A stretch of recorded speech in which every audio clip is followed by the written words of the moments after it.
Today, I want to talk about a very interesting book that will radically change your understanding of how to negotiate.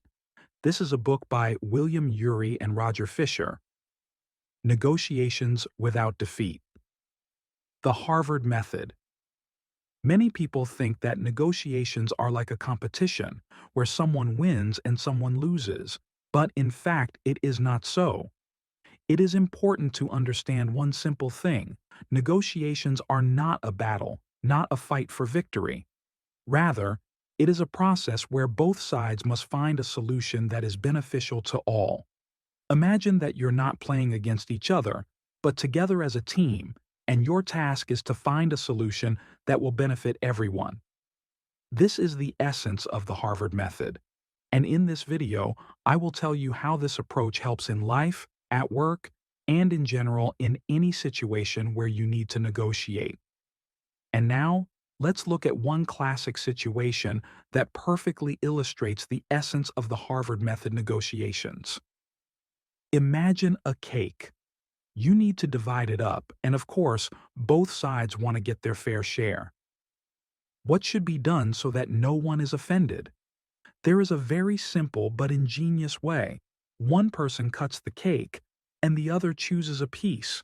Why does it work? It's simple. The one who cuts will try to make the pieces as equal as possible because he understands that he will not get the first choice. And the second, choosing a piece, will be sure that its part is not less and not worse. This is a great example of how to resolve a controversial situation so that both sides are satisfied. This is the essence of honest and effective negotiations. Not to try to pull the blanket over yourself, but to look for a fair solution for everyone. Now, imagine this situation. People are sitting and reading in the library.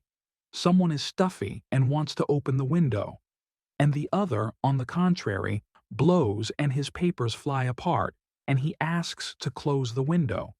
What should I do in such a situation? If you just argue who is right, nothing good will come of it. One will be angry that he is hot, the other that he is cold. But then compromise and the ability to negotiate come to the rescue. It turns out that the decision may be completely unexpected. They found a creative way out in the library.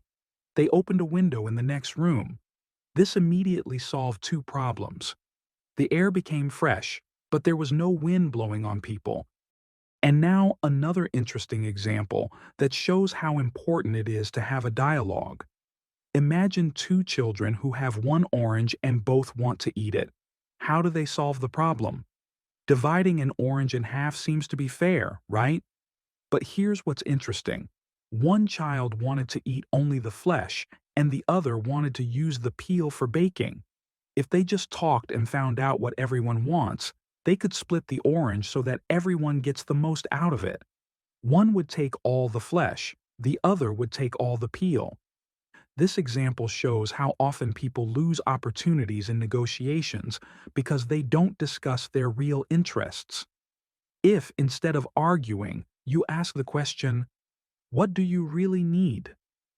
Зрение. Вы можете найти решение, которое подходит для всех. These examples perfectly illustrate how important dialogue and willingness to seek mutually beneficial solutions are. Such situations are easy for everyone to understand, which helps to make the topic of negotiations closer to real life. Here is a four-step technique that will improve your negotiation skills. Step 1. Separate the person from the problem. So, the first step for successful negotiations is to separate the person from the problem. Before the start of negotiations, imagine a vertical line. On the one hand, a person, on the other, a problem. Often, when we argue or try to discuss something, we begin to perceive the person as part of the problem. It seems to us that if someone does not agree, then he is our opponent. But in fact, you need to remember, a person is not an enemy, but an ally in finding a solution. The Harvard Method teaches, be gentle with a person, but tough with a problem. This means that you do not need to attack the interlocutor or try to prove that he is wrong. Instead, it's important to work with him to find a way out of the situation, as if you were standing on the same side of the barricades. That's why it's so important to consider different points of view. Everyone has their own truth and their own biases, and that's okay. You need to be able to listen to the other, understand his position, and not forget that your task is to solve the problem, not to argue for the sake of argument. And another important point is personal contact. When you have a good relationship with your interlocutor, negotiations are easier. People are more likely to compromise if they feel respected and understood. So always try to establish contact. This will help to maintain a friendly atmosphere, even in the most difficult negotiations.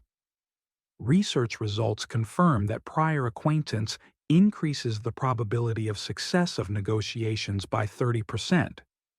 As a result, if you can separate the person from the problem, you will not only achieve a solution, but also maintain a good relationship. And this is priceless. Step 2. Focus on interests, not positions. The second step, which the Harvard method talks about, is to focus on interests rather than positions. When people start arguing, they often get stuck in their positions, that is, what they want to achieve. But there are always deeper interests behind these positions. And these interests are much more important. We have already talked about the situation with the library, where one person wanted to open the window because he was stuffy, and the other asked him to close it because he was bored. Their positions were opposite, one for an open window, the other for a closed one. But if we dig deeper, we will understand that their interests are not so contradictory. One just wanted fresh air, and the other, so that there was no draft. When we focused on interests rather than positions, it became clear that we could find a solution that would suit both of us. Open a window in the next room. That's it. The problem has been solved, the interests of both sides have been taken into account, and no one feels like a loser. This example teaches us an important thing. Don't get hung up on what a person says they want. Try to find out why he needs it, what his true interests are. Once you understand this, it will be much easier for you to find a solution that suits everyone. So, in negotiations, it is not worth wasting energy on fighting positions. It is much more important to understand the hidden interest behind the words, and on their basis, to look for a mutually beneficial solution. It is important to go beyond superficial requirements and look for real interests, which makes negotiations more effective. Step 3. Use objective criteria. The third step of the Harvard negotiation method is to use objective criteria. When people only rely on their personal opinions and desires in a dispute, it becomes more difficult to come to an agreement. After all, everyone is sure that their point of view is correct. But if you rely on facts and objective standards instead of subjective desires, the negotiation process becomes easier and more honest. For example, let's go back to our cake example. When one person cuts the cake and the other chooses a piece, they have a clear criterion. The portions should be the same. It doesn't matter who thinks or feels what. There is an objective standard of justice. And this standard helps to make sure that both sides are satisfied. Or another example. Let's say you're discussing renting an apartment. One side wants a lower price, and the other wants a higher one. How to solve this issue? You can rely on objective data. Compare prices for similar apartments in the same area. Take into account the condition of the housing, its location, and other factors. If you rely on such facts, then the decision becomes logical and fair. Using objective criteria allows you to remove unnecessary emotions from negotiations and make them more transparent. Instead of arguing about who is right, you turn to facts and standards that are easy to verify. This helps to avoid conflicts and come to an agreement faster. So always try to find such objective factors that can be used as a basis for decision-making. This will make your negotiations more efficient and honest. Step 4. Look for mutually beneficial solutions. The last but very important step in the Harvard negotiation method is to look for mutually beneficial solutions. It sounds simple, but in practice, it requires creativity and the ability to think beyond standard solutions. Do you remember our example with an orange? Two children divided an orange in half, but each received only a part of what he really needed. One wanted the flesh, and the other wanted the peel. If they had discussed their interests first and then thought about how to satisfy them, the solution would have been much better. One could take all the flesh, and the other could take all the peel. This is an example of a mutually beneficial solution. It is important to understand that such solutions often require a creative approach. Sometimes, in order to find the right solution, you need to try different options. And here, the brainstorming method comes to the rescue. Brainstorming is when both sides start to come up with different ideas together, even the most daring and unconventional. At this stage, it is important not to criticize ideas, but rather to generate as many options as possible. The more offers there are, the higher the chance of finding an idea that will suit everyone. Here's how it works. Instead of dwelling on what's right or wrong, you focus on how you can make both sides win. It helps to go beyond the usual solutions and find something new that will suit everyone. So, in any negotiation, it is important not just to strive for a compromise where everyone loses something, but to look for solutions that will benefit both you and your interlocutor.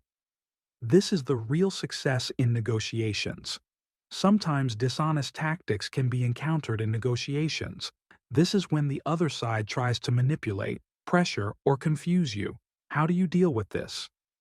The Harvard method offers several simple but effective ways.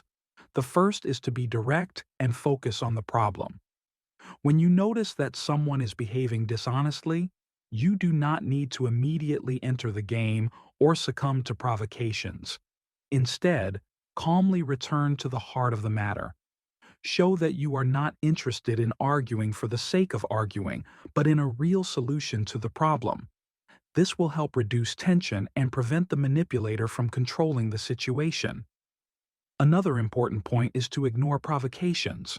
Often people try to make us lose our temper in order to make us react emotionally.